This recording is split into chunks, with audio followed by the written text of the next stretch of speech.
Hi, you're listening to Scribble Talk, a podcast for bid and proposal professionals. My name is Bhaskar Sundaram, and with my co-host, Ashley Case. We will be sitting down with our industry veterans to share their stories, discuss their career, and learn how to make an impact in the industry.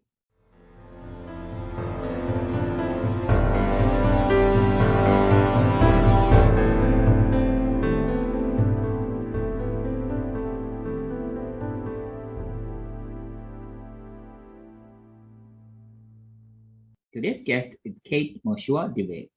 Kate is the head of bid management office at IQbusiness, which is a leading independent management consulting firm in South Africa for the past 6 years.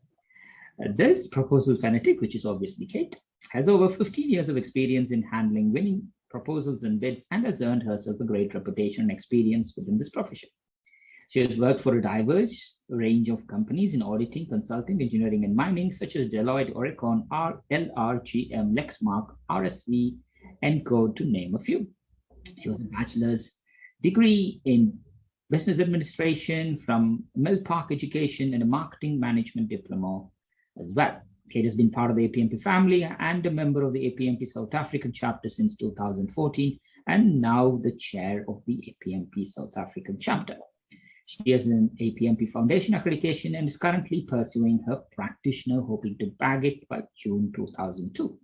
In addition to this, she has also served on this NPO on the AEC Council and the AEC Alumni Committee as the alumni chairperson since 2013. She keeps on thriving and a plan to obtain her PG diploma in business management. One day, run her own organization training people in entrepreneurial skills and business.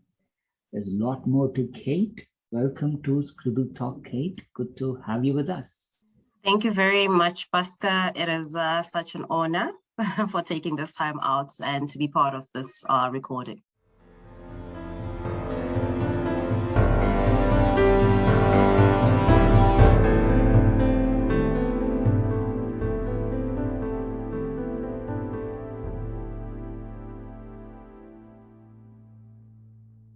Thank you, Kate. Kate, let's go back to the very beginning. Where were you born? And let's talk about your early life in high school. Oh my gosh, going back to like 39 years ago. I was born in South Africa, basically in South Africa, in a small informal settlement called Alexandra. And, I grew there, from an early age. It was a community that is full of love. Our family, being raised by my grandmother and a single mom, being surrounded by aunts, uncles. It was always warm and lovely, So I had a very lovely upbringing, if I can just say so myself. Looking back, very adventurous things that I got up to, but it was lovely. And as we steer on with our conversation, then we'll get to know more about me and learn about my story, what I like to call, from dust to dew, basically.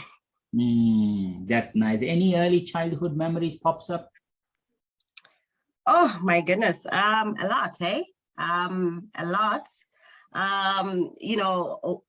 Just to name a few, just growing up in terms of our meals. I remember just how, during the week, there was not that much of protein, but in other forms, like meat as such to say. So we always used to look forward to Sundays, because on Sundays, It was when we got to have all our 7 colors, you know, including beetroot, most importantly. And that piece of chicken. So that goes down, you know, very well. It's just some a beautiful and lovely memories, you know, just those little things to look forward to. And just looking back, you know, at school, and I was like, you know, as I'm going through this, I'm like, what was I thinking?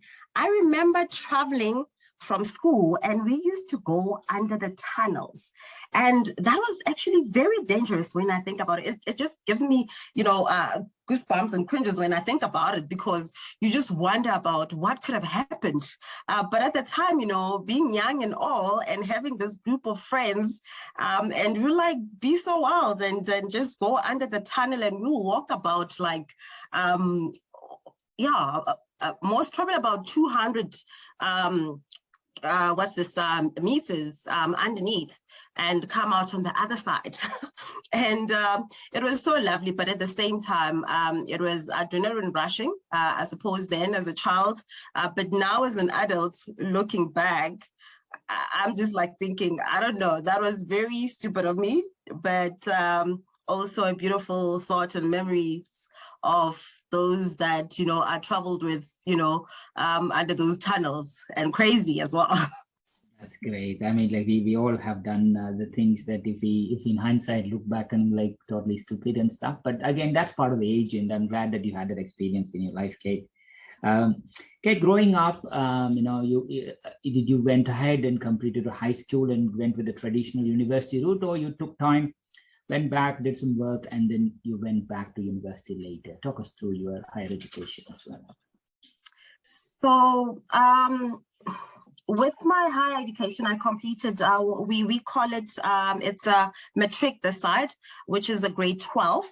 Following that, I then enrolled for my IT diploma. So I also have an IT diploma, but I never tell my IT department that I have my IT diploma, because when I forget my password, I still need their help. And then following that, I then started working. And then we will get more into the career side of things, but I started working, and then I wanted to, you know, empower myself and grow as well, you know, in my career. So I did my Marketing Management Diploma for 3 years as well. And following that, I then went to pursue a diploma in Bachelor's of Business Administration. And, you know, when I look back, another crazy moment as well, because when I did that, I remember my final year, and the marketing management as well as the BA, I was working at the time. And then with the BA, I was actually pregnant in my last year. So I remember doing my reports, research reports at the time, and I was highly pregnant. I was tired, but I still went on and, you know, did what I had to do. And I never looked back. You know, it's such a great achievement. And with my husband at the time, you know, being there to celebrate that achievement, to me, it was an honor. It was, you know, a moment whereby, you know, you were rewarded of the time that you actually put in. And I love education, because, you know, that's where we actually expand on our knowledge. And one day I would like to see myself also obtaining my master's as well, my MBA. So I'm looking forward to that time whereby I can actually put some time aside and actually enroll myself for that course in the future.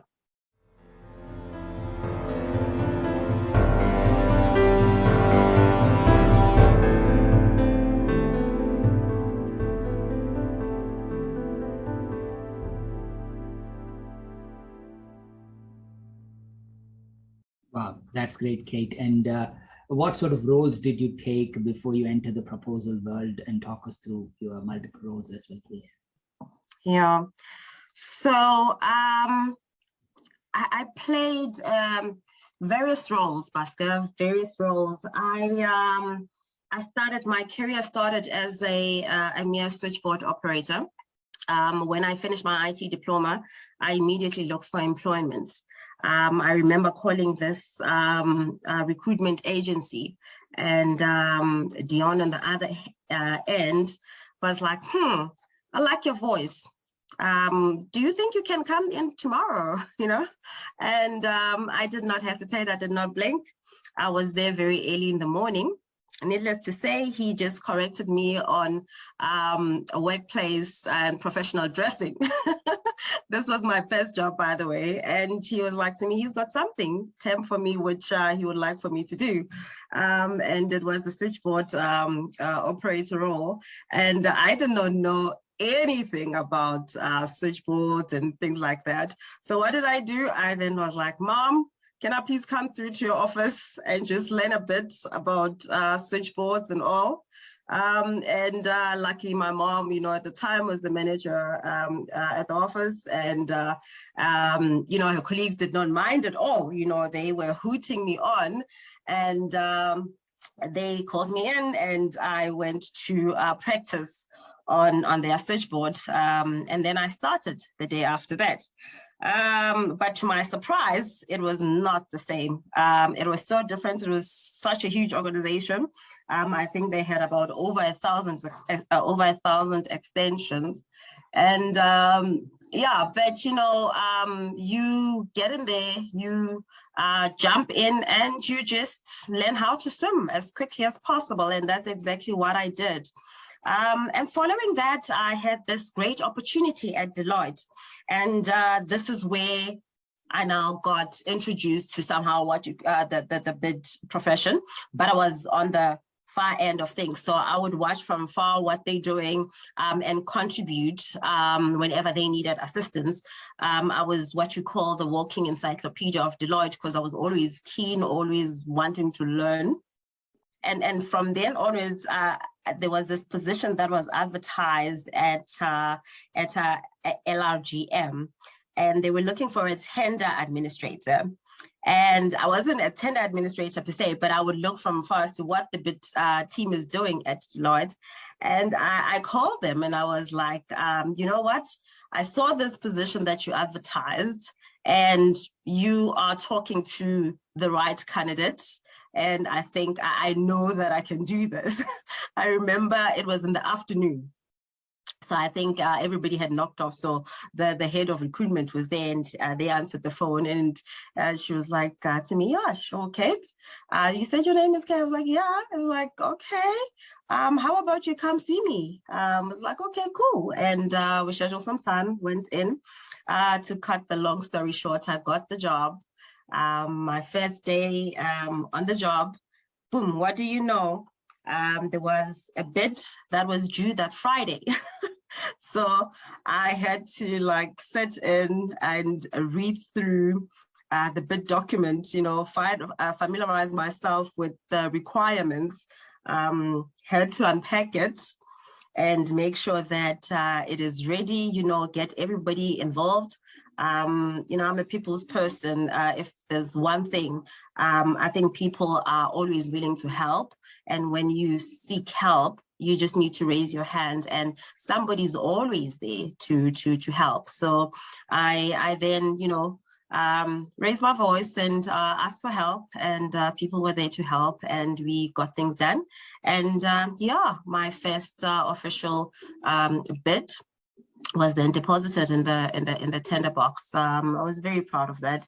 You know, it's one of those moments that you just basically put on a portrait, and you know, you archive them. You know, that not archive, but you know, you always have them on your wall, you know, in a portrait. So a beautiful moment there. So, and from then onwards, like I mentioned, I worked for great organizations, and going in and putting processes in place.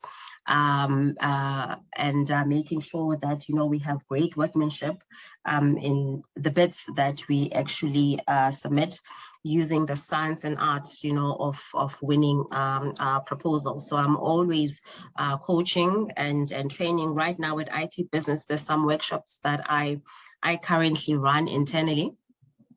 to educate more on bids, whatever changes that are happening, whether be it in the government or changes that are happening in corporates. So it's just one of those initiatives that, as I grow in my career path, moving from the different organization and learning and understanding the difference, how the different organization basically run. I take those and I benchmark from them, and I ensure my growth. And I believe that, your growth as a person is dependent on yourself. So you need to be present in whatever that you are doing, and ultimately it will pay off. Nice. Thanks for sharing your career timeline. Kate, over the years, you might have done multiple proposals. Do you remember, or do you want to share any proposals, 2, 3, good or bad, for various reasons? Yeah, I have a couple in mind, this is my day-to-day thing. So I think one which just still gives me headaches when I think about it. And this is where it's a great example of where I got it right and where I also got it wrong. And, where it was the worst bid that I had to deal with, if I have to say that. And this is, I can say this because I can mention the client because it's so long ago. This is DBSA, which is the Development Bank of South Africa, Southern Africa. And this client was great, so it came to my attention and I planned everything, unpacked it, processes went in place, matrix, everybody was aware. So everything was done accordingly. And then when it came to pricing, unfortunately, I do not get involved with pricing.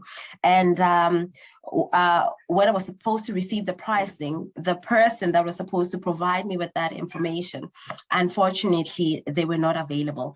I waited for them at the office at 10 and I saw them coming through, and then I'm like, I'm still waiting for the pricing, please. And they were like, okay, I'm coming just now. And this is 10 in the evening, by the way. I then waited. Needless to say, I was still at the office like at 12 at 1, and after that I called, they were not available. I then left. In the morning, we still could not find them. Unfortunately, that was the only person that knew the client, and they had to do the pricing. They dropped the ball. It was quite disappointing because we ended up not submitting that bid.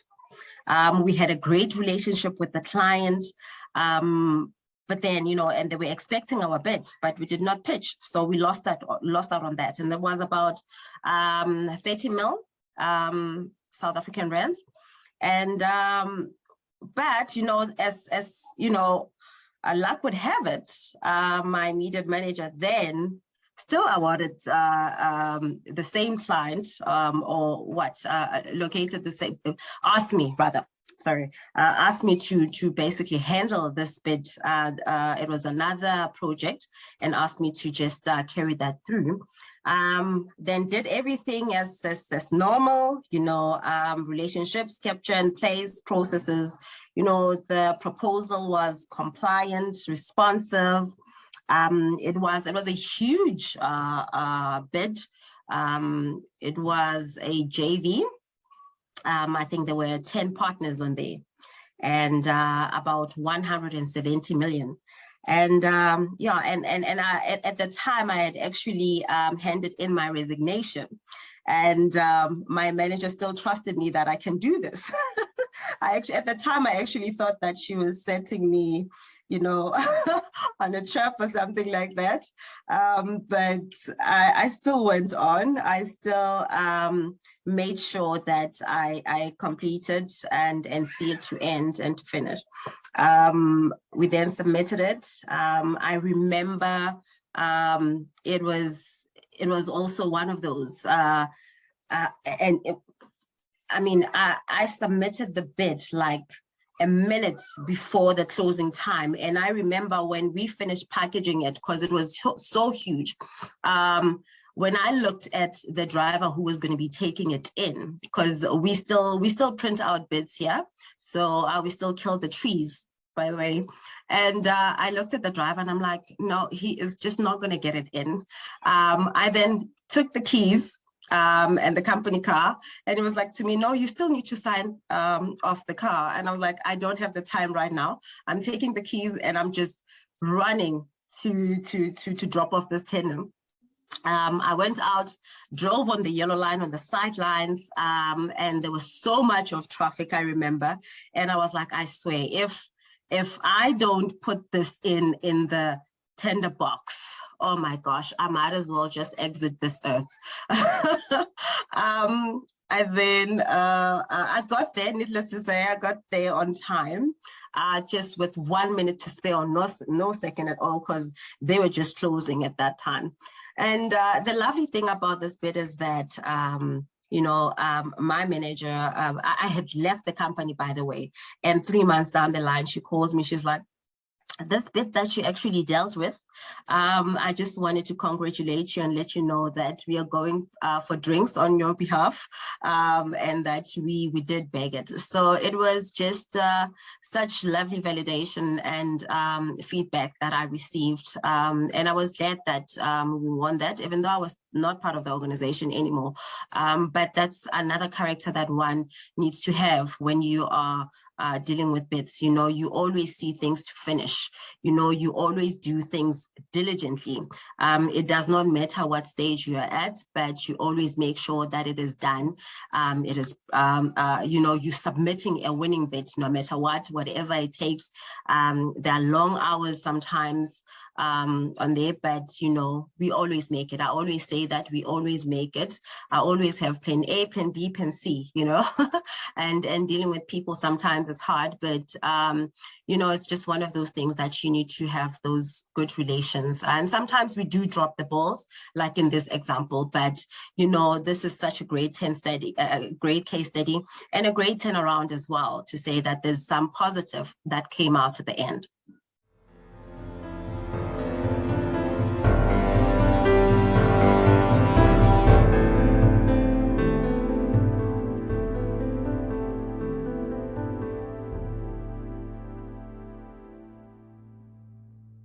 Wow, that's really memorable project, Kate. And at what point in your bidding career did you come across APMP and industry body? And talk us through your association. Also, congratulations on being the chair of the APMP South African Chapter.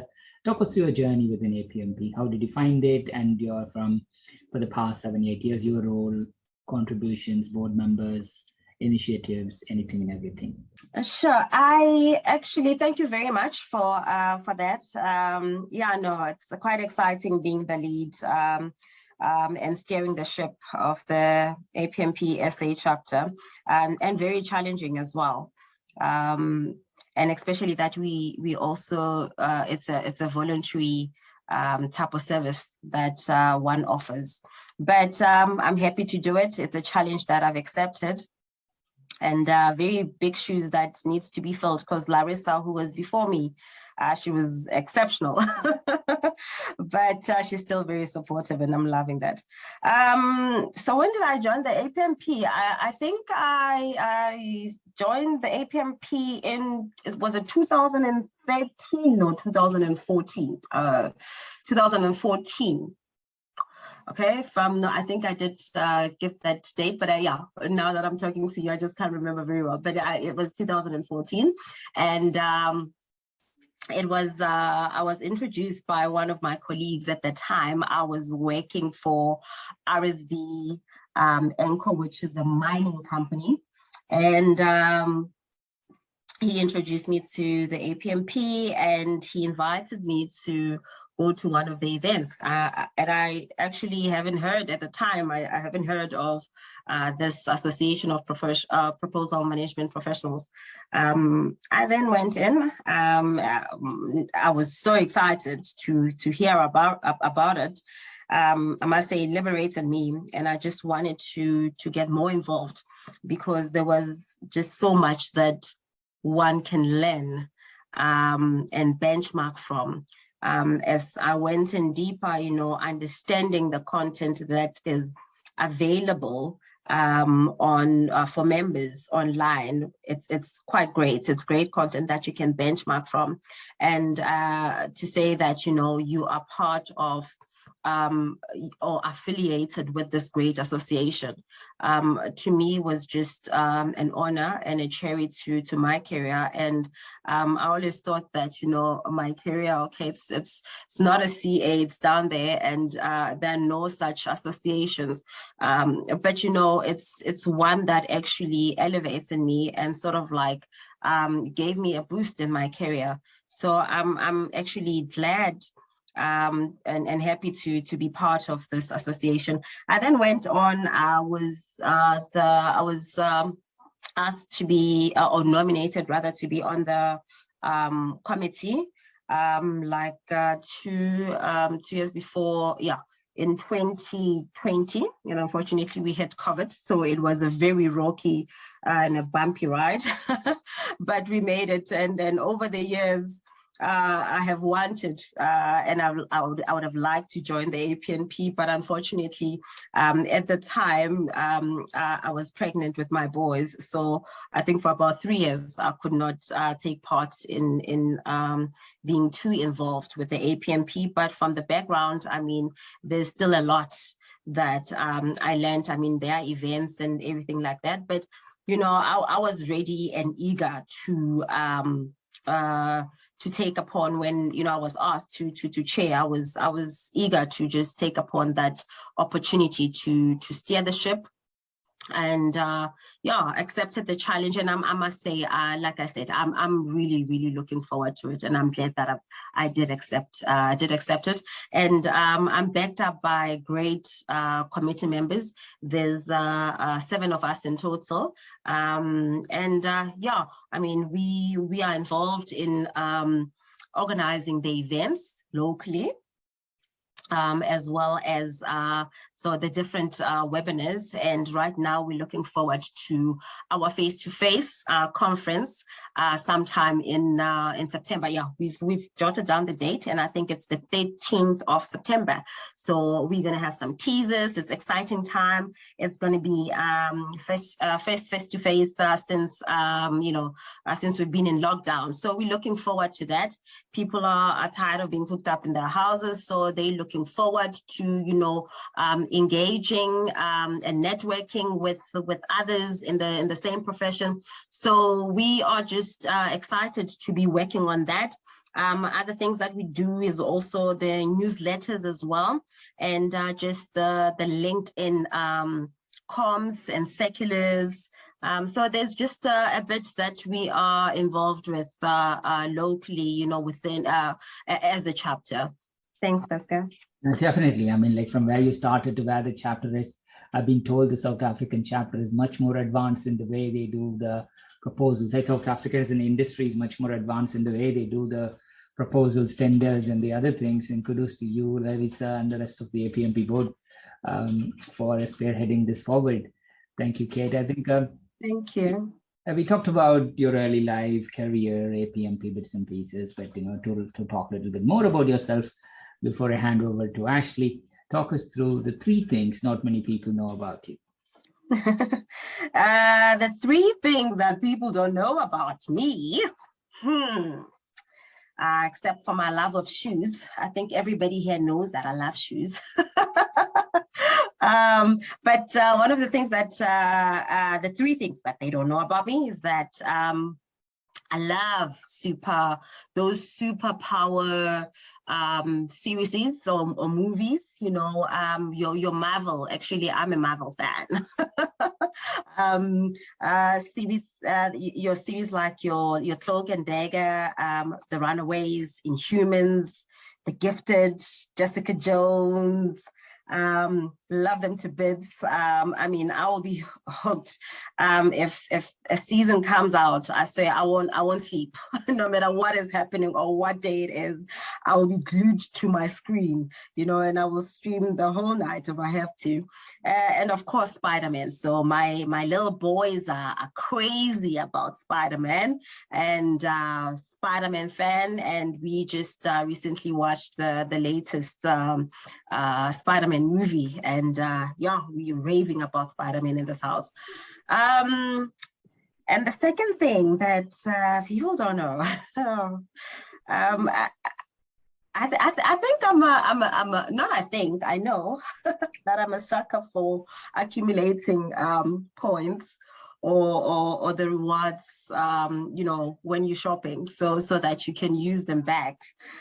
So if you know, the retail store has got points systems, you're bound to find me shopping there. So I love accumulating those points.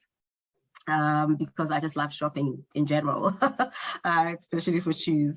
And the last thing that I think people don't know about me, as sweet as everybody says I am, and I know that I am, is that I don't like sugar. You know, I don't like sugar, and I don't take sugar within my tea, my cereal. It's just not my thing. It's not because I'm just naturally sweet. That's great. I mean, like, and of course, you know, who's not a Marvel fan, and especially when you have a kid, those are the things that you watch. You watch all this Thomas the Tank Engine, the Peppa Pigs, and you gradually move to the Marvels, then the Legos, and then it gradually builds up into Harry Potter. I'm telling you, there was a one time that it was just before lockdown. I remember it was in I think it was in 2019, end of 2019. And they came down and there was some live show. And when they came, my boys did not want to hear of it. They wanted to attend this. And it was late at night. Yeah, so we attended, and there was Spider-Man, and my boys were just going crazy. Captain Marvel, you know, Captain America. It was just crazy. It was a crazy show. And I miss such shows, you know, those live shows when they come the side and they give us a spectacular show. So, yeah.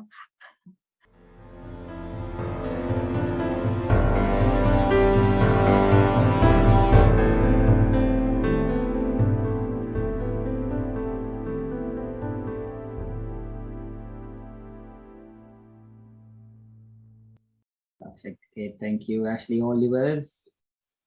Oh my goodness, Kate, you have so much energy and you do so much and contribute so much to the young people within your organization. It's been amazing to hear about that. I also understand that you have quite a rigorous wake-up routine. Can you tell us a little bit about that? Yes, I do, Ashley. So my day starts at 5, right? And it starts with some meditation and prayer for about an hour. And but don't get this twisted. I'm not a gym fanatic. I'm a proposal fanatic. So my gym is actually very limited. I give myself 30 minutes max.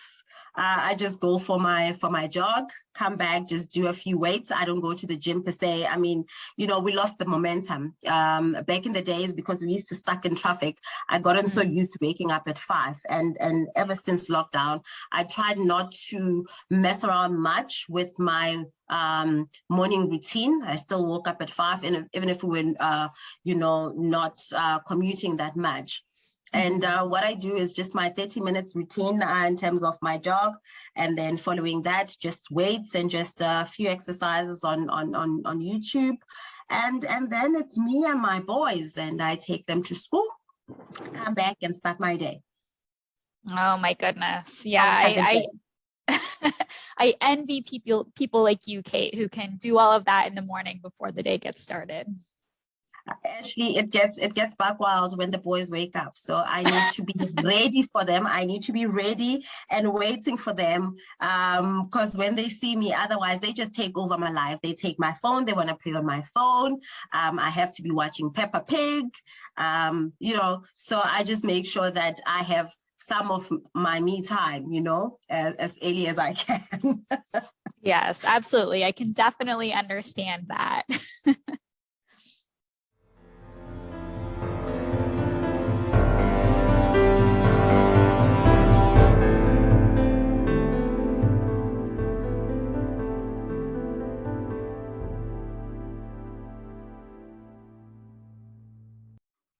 well, we're going to pivot over into our rapid fire questions rounds, or the Nutters round after Howard Nut. No right or wrong answer. So, don't think too fast or too much about the answers, just quick answer. And if you don't have one, you can always pass. Okay, please repeat that. I missed it. Oh gosh. Okay, so we're just, these are just random questions. No right or wrong answer. Don't think too hard about the answer. Quick response and we'll move on. Okay. Okay. All right. So who would win a fight between Spider-Man and Batman? Oh, my other boy loves Batman and the other one Spider-Man. Oh my goodness. Okay, I think Batman. Uh-oh. Okay. If you could build anything you want, what would it be? Anything I want. My own shoe factory. Ooh, that would be great, huh? What would win a fight between a rhinoceros and a hippopotamus? Rhinoceros. What is your favorite conspiracy theory that you believe in?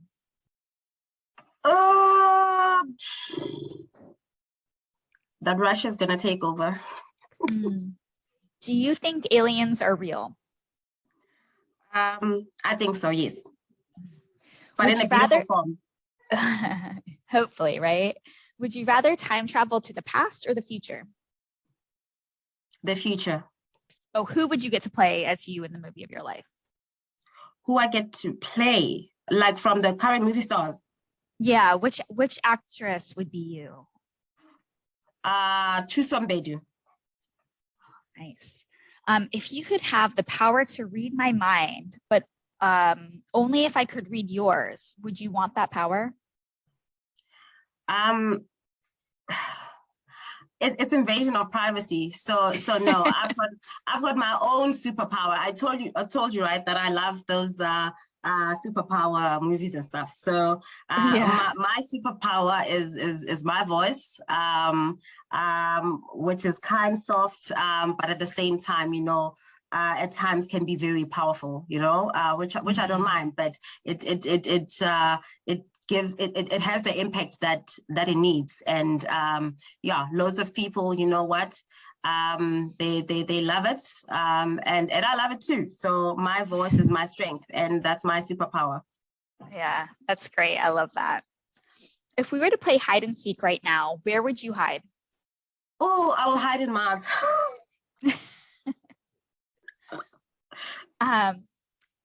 Milk before the cereal or cereal before the milk? Milk before the cereal. Wow. Okay. Yeah. What is my milk first, and then after that, put my cereal in. I guess that reduces how soggy it might get? Question mark. I don't know. Yeah. What is the nickname your friends have given you? Miss Thing. Miss Thing and Katie. Oh, yeah, I could imagine that one, right? Yeah. Have you ever sent a text message to the wrong person? Oh my goodness, yeah. Emails. I have. Endless times. I still try and perfect it that it doesn't happen, but somehow it does. I give myself a hug when that happens. Yeah. But luckily it's not rude things, it's or anything inappropriate, Ashley. Yes. So yeah, I'm safe in that manner. Okay. Good to hear that for sure. What was the last gift that you gave someone? The last gift, actually, it was my friend's 40th birthday, just not so long ago, on the 6th of March. And the gift that I gave them was an embroidered, personalized gown. And I'm lying, that's not the last one. That's one of the few that I've given away, because the other one, I got them some Joe Bucket's purse. And just last week, my friend, I got a voucher to go pamper herself because she needed some much needed time out. Oh my gosh, you sound like a great friend. What's the last thing you watched on TV and why did you choose it? Oh, I must say, I've been so busy lately that I haven't watched anything in particular. But the one thing that I've watched, the last series that I've watched, and I sort of like enjoyed it. It's You. I Oh, don't know yes. if you've seen it. Yes. On See that? Netflix? Is Yes, that what on it is? Netflix. Yeah. Gosh, it kept Yes. me glued. I could not sleep. And I enjoyed the storyline. And I think it had 3 seasons. Mhm. And yeah, I enjoyed that very much. And I've been trying to watch the Bridgerton. I haven't finished season 2. And that's what everybody is hyping currently, locally. So yeah, I need to finish season 2. But Bridgerton is also like lovely as well, you know. But you was like, oh man, was Intense. up Yes. as well. Yeah, it was Yeah. intense. Oh, wow.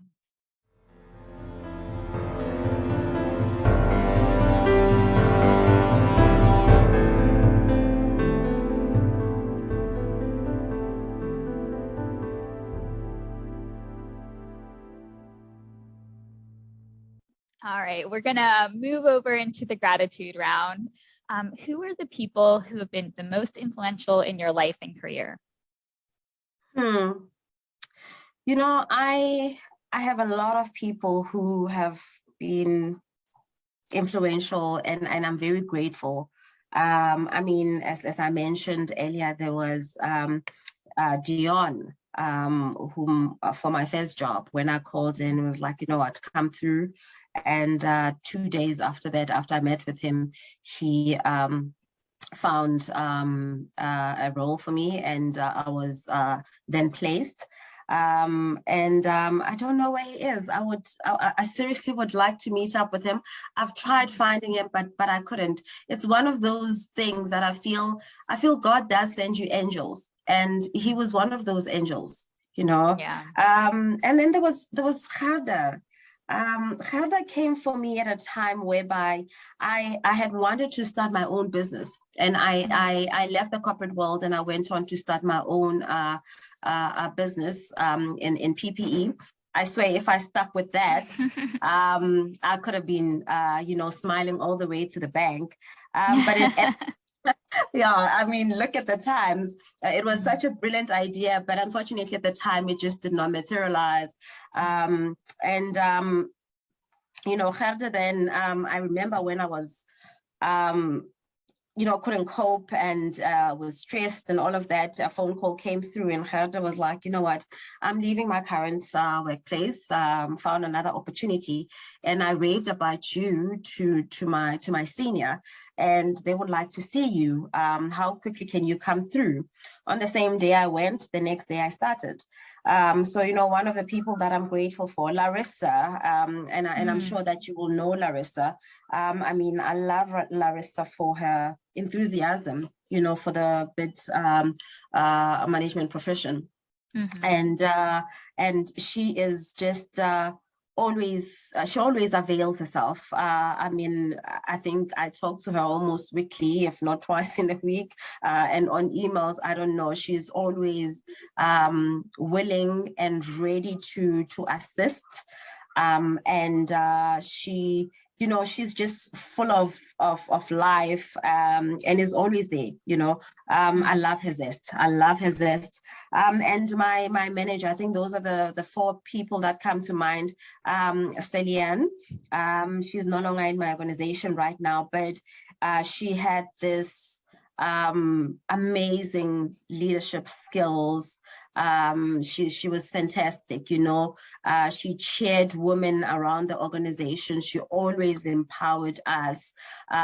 She started some women network chapter, a program within the workplace, which really motivated the women within the organization, empowered us. So she was amazing. She was all sorts of amazing. So, you know, I'm grateful to such people whereby there's takeaways, and you look back and you don't forget them. There's, you know, when some idea comes in your mind and you think of them in a good way and in a special way. So they have a special place in my heart. Oh, yeah, absolutely. So you mentioned your superpower, your voice. Besides that, what is one personal trait that you like most about yourself? Oh, Ashley. The one personal trait that I like about myself is my patience. Mm. I think I'm a patient person, even though sometimes I do get upset at myself because I get to shoot myself on the foot because especially in my role, when you give like timelines and people don't adhere to that, you sort of like push them away, and at the end it ends up being you alone and having to do the rest. But it's just having the patience for people, the understanding, and that's one important trait that I like about myself. Oh, absolutely. Such a great one. So what have you observed lately in these COVID times that has reminded you that people are kind or good? Sure. I think it's just doing those little things, sending each other, just making sure that we are afloat. And those sanity checks, people calling in, just checking in on you. Are you all right? Are you okay? Is there anything that I can do? Do you want to chat? Is your workload okay? I mean, like at work, I had people during lockdown that used to call me, are you okay? Especially our HR. They used to call, how are you in terms of workload? Because things just spiral out of control, during lockdown. But for me, the most important thing is that there was so much of care during that period. And I still see it somewhat. And it is just those simple things, just a phone call, just a message. I think we engaged more than before, before the lockdown era. During this period, we are talking more. You're able to even connect to the people that were too busy that you could never get hold of. So to me, those are the little things that just shows that people do care, and yeah, for your well-being as well. Yeah, absolutely. So what is one common myth about our profession that you would like to debunk? One myth, right? Mm-hmm. For the proposal professionals, I think it is, the stakeholders always expect, or they are under the notion that for each bid that is packaged, each bid that we work on, it's supposed to be a win. And ultimately, like the onus is on us, that we win it. But it is, for me, it is a joint effort. The art and the science, they need to marry each other. And there's a lot of competition out there. And of course, whilst there's a lot of competition, we always bid to win, right? But the onus should be, and the heavy loading shouldn't be put on the proposal manager per se. You get what I'm saying? So that's one of the notions that I'm totally against, and I just feel that it needs to be understood better what the role is all about, and what are the services then. Yeah, absolutely. So in a similar vein, what advice would you give your fellow bid and proposal professionals who are listening today? I would say, you need to be a magician. Just remember that you are a magician, and you must be able to pull a rabbit out of a hat now and again. That's one of the advices that I would give away. Yeah, be kind to yourself, and just stick to the process, always follow the process, but be able to to be flexible. Be flexible in what you do, meaning that be agile and bend with the curves.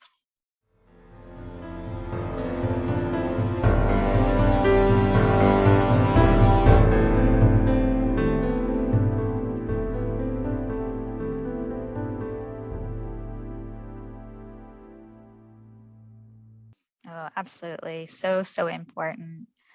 So Kate, you have accomplished so much and you do so much for, the young people in the profession and APMP and your boys and your family. We're curious, what's next for you? What are you looking forward to in the future? A lot. A lot, Ashley. But two things come to mind. But the list, I must say, it's trailing. The first thing that I would like to do is own my own business. By the age of 45, I would like to see myself owning and having achieved,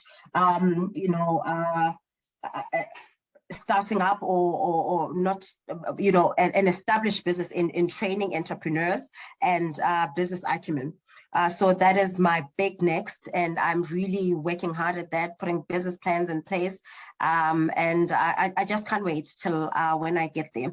And, another one is that, and I'm putting it out there in the universe to say that, it has been one of my biggest wish to just go and work abroad.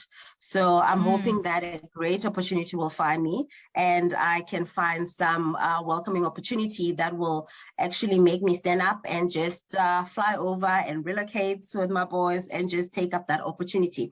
So I just can't wait. I just can't wait for that. But obviously, on a personal front as well, I'm looking forward to travel. I've got my own bucket list. I would like to take my boys to Disney World someday, and I'm sure that they will love that. They're still young now, 5 and 4. So I'm just waiting, maybe when they're like 8 and 7, so that they can remember.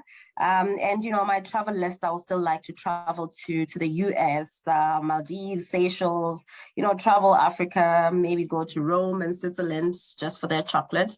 But yeah, I'm a travel lover. I love traveling. I'm looking forward to my trip this year. The girls, my friends and I are looking forward to going to Zanzibar later on in the year in October. So much needed break and some time out. I just can't wait for that. Oh, so absolutely. Yeah. Oh, well, definitely. So Kate, is there anything that you had hoped to discuss today on the podcast that we haven't covered?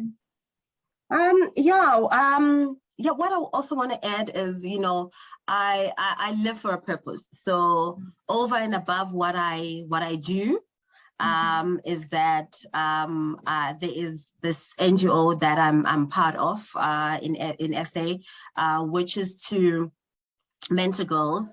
It's also an NGO which I'm a beneficiary of. So I mentor girls, I raise funds, for them to go to prestigious schools in and around South Africa. And that's something that I love, so I serve with a purpose as well. As much as I love my adrenaline rushing work, because I will definitely not be jumping off a cliff, but I will do one proposal, a couple of proposals a day in one day, and that's how I quench my adrenaline rush. So yeah, that's what I wanted to do. I wanted to say rather, so I'm very passionate about that, grooming, empowering, and creating an impact on these young people's lives, and making sure that, somewhat they are grateful for what we're giving. And I've also got other colleagues whom have joined this cause as well, this worthy cause. So yeah, I think for one to you mustn't just work, be consumed in your own space, but also do something greater that impacts somebody else's life as well in a positive way. Wow, absolutely. Well, thank you so much for sharing that, Kate, and thank you so much for your time today. It really has been a privilege to have you with us here at Scribble Talk. We wish you all the good health and happiness. Please continue to inspire the bid and proposal professionals around you, and everyone else. Stay safe, stay healthy, stay sane. Thank you very much. Same to you. To our listeners, thank you so much for tuning in. Please visit batchuscribble.com/podcast to listen to this episode and check out any of our other previously recorded episodes. If you've enjoyed today's interview, don't forget to subscribe, review, and share the Scribble Talk podcast. We hope you'll check out our next episode where we interview another industry expert and special guest. Until then, it's Ashley Kays, Pastor Sundram, signing off.